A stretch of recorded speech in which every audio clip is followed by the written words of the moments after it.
Angalia hii. Unaniangalia wewe. When you have not worn a shoe, you can never feel the pain. When you have not gone through what someone has gone through, you can never feel the pain. So what was the truth? Ukweli ilikuwa gani? There was no anything the truth. 9th May 2009. Between 2 p.m. and 4 p.m. was the worst nightmare in my life. And the minute I stepped in and I was like 2 inches from the door, he was behind the door and he locked the door. Jina langu ni Apostle SAMMY KAIRU na siku hizi najiita Brother Israel. I hated myself. Of course, I was not your class. I came from the ghetto. That time you associated with yourself with big people. And he kept on emphasizing, I'm building my career. That time I never understood what career is. Until I started seeing him on television. Started seeing him preaching. I forgive you from the depths of my heart. Even you, without asking me for forgiveness, I have forgiven you. Do you feel like people judged you wrongly? Completely. A very lovely afternoon from 254. My name is Soipan and welcome back to my YouTube channel. For those who are coming in for the first time, karibu sana, feel at home. And as I continue with a lot of answering your question, I just want to make sure that Wanjiro Njuguna, you understand, because I don't know why you keep on repeating the same question to me. Rape. How are you raped at that age? When you have not worn a shoe, you can never feel the pain. When you have not gone through what someone has gone through, you can never feel the pain. Being in the church and very desperate, looking for a job, I was asked for my papers. I'm a girl who is educated, who has learned, and I took my papers to KAIRU because I knew I had the confidence that I'm in the church and I'll get whatever that is going to come, whatever I'm going to get was good. And as we continued going for fellowship, we continued going to worship together, at the back of my mind, I knew great things will happen. Until this is a day I will never forget. It was May 9th, 2 p.m., 2009. Exactly at 2 p.m., I was just seated in my house. I had come from a casual job and I was just relaxing in the couch when I received a call from SAMMY KAIRU. He asked me, "Where are you?" "At home." "Could you come to my place? I found a job for you. And the person who is offering you the job is here." I said yes. I forgot how tired I was. I forgot I was supposed to rest because I knew I was going to get a job. A job that is going to be maybe good, a paying job, and maybe my sufferings will come to an end. I rushed and I went. He was living in a small house, a single-room apartment. It had a seat, it had a bed, a stove, and a small cupboard. One would once ask, you describe that house very well. Yes, because we would go to worship together there. So it was a house I had visited, not alone, but with other fellowship people. And when I went, the door used to be opened from inside. You could push the door from inside. And I found the door was open and the curtain was outside. And so I knocked. And I could hear coming. And I never expected anything. My mind was very clear. All my thoughts were positive. I got in. And the minute I stepped in, and I was like 2 inches from the door, he was behind the door and he locked the door. So by the time I turned, because I heard the door being locked, I was already attacked. I tried my very best.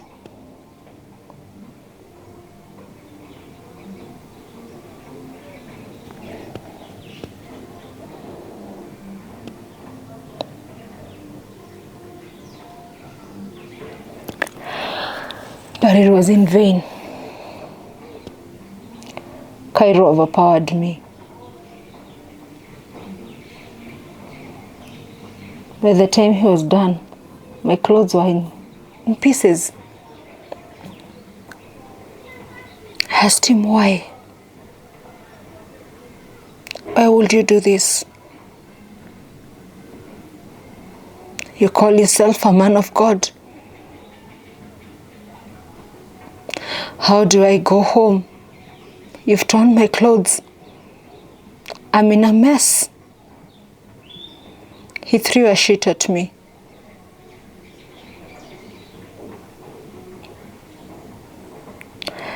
And chased me out of his house.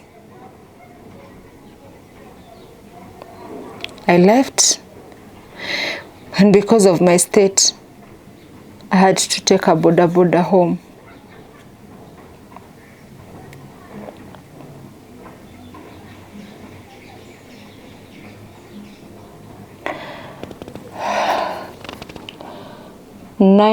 May 2009,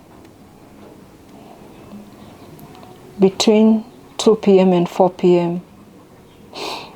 was the worst nightmare in my life. That's the day I'll never forget ever in my life. The same day I conceived my baby, but with a lot of pain, a lot of questions, a lot of regrets.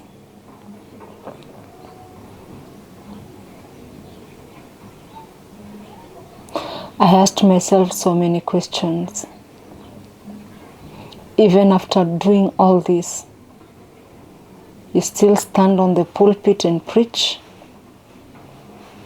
You still stand on the pulpit to perform miracles? You still stand on the pulpit and declare how anointed you are?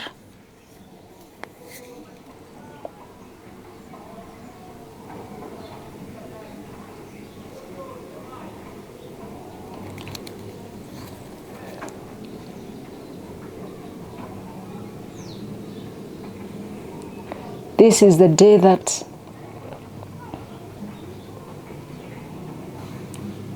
was very painful to me. But today I thank God, because out of the pains and frustrations and tears, I have a beautiful and a very adorable son.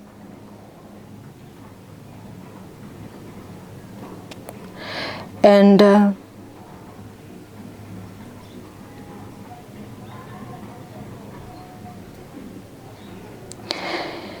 if you're there and you have a child out of rape, Please love those children. I feel bad when I see somebody telling me I hate my child because he or she came through rape. Your child is innocent. Love those children. The only thing that those children need is love. It doesn't matter how they came. What matters is what they become. And you that brought them, you're the one to give them the love and the security they need for them to become great people in future. And even after conception, I still went ahead with a lot of pain because at the back of my mind I knew, fine, you're still a man of God. You might be able to take care of your son or your child, because by that time I didn't know what child I'll bring forth. But to my shock,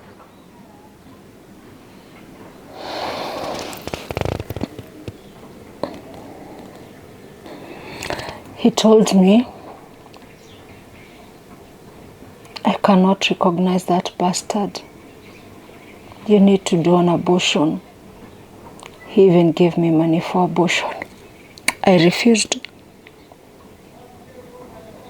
He went ahead and looked at me and told me, you're not my type. You cannot spoil my career. This is the time I'm building myself. I'm building my career. You're not my class. I cannot work with you. I cannot bring forth a bastard.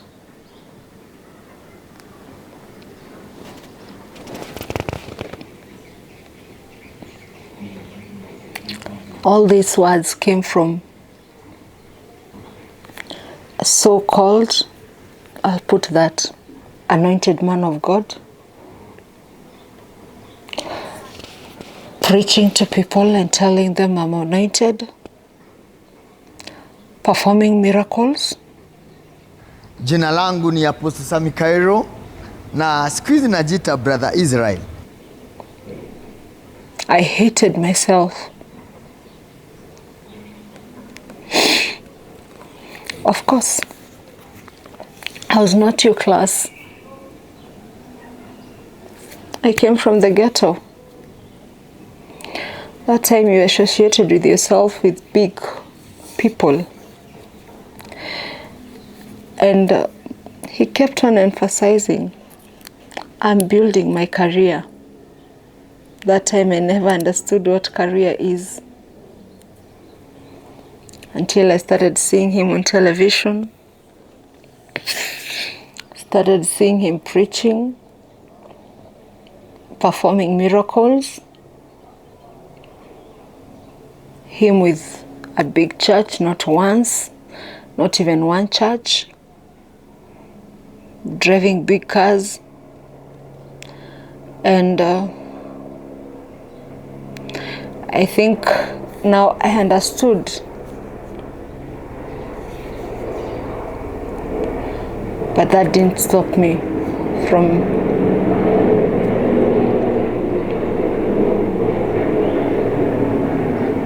from raising my child. And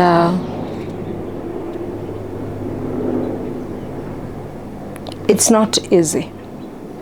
I'll tell you people, it's not easy raising a child and carrying a pregnancy of 9 months, knowing that your child was denied at conception. And as a mother, you have to do everything possible to make sure that your child doesn't feel that he or she came into this world unwanted.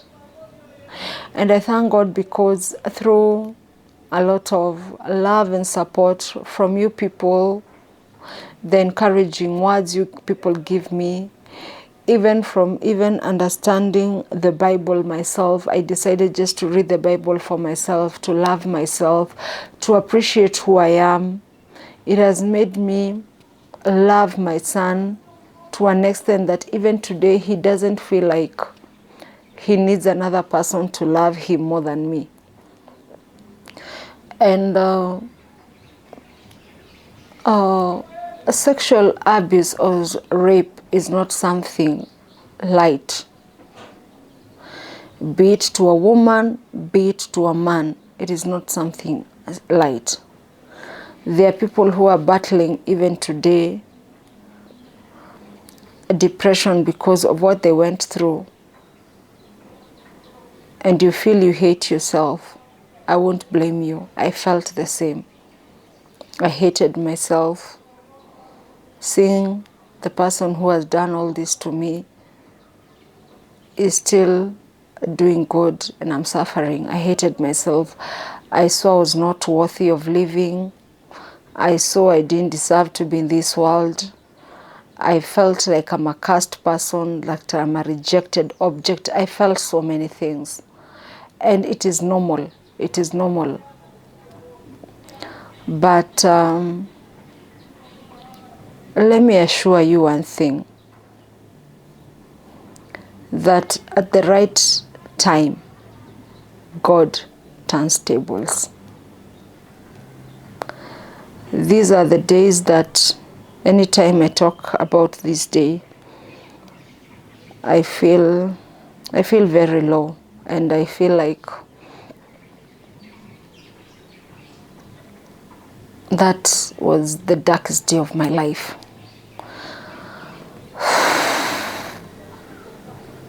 I'll tell you this, SAMMY KAIRU. Every time you have approached me, you have never approached me in a positive manner.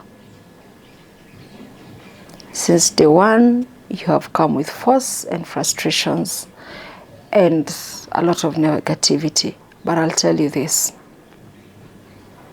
I forgive you. I forgive you because I want peace. Peace within my heart, peace within my son's life. I want peace. I forgive you because I know the power of forgiveness, because I read the Bible. I forgive you because God didn't allow me to die when all you wanted was me dead and my son dead, because that was your prayer. You tried everything you could, but God fought for me, and that is why I forgive you. I forgive you from the depths of my heart. Even you, without asking me for forgiveness, I have forgiven you. I have forgiven you because the Bible tells me that I should forgive the people who have caused me harm. The Bible has ordered me to let go of the people who have offended me, and that is what I have done. You might not understand what you did to me, but I forgive you because there is one person who understood, and that is God, the God that I serve, the God that saved me from the shackles of death, the God that has made me who I am today. That same God is the one that has made me forgive you. Yes, SAMMY, I have forgiven you. From the very depths of my heart, I have forgiven you. Thank you, and God bless.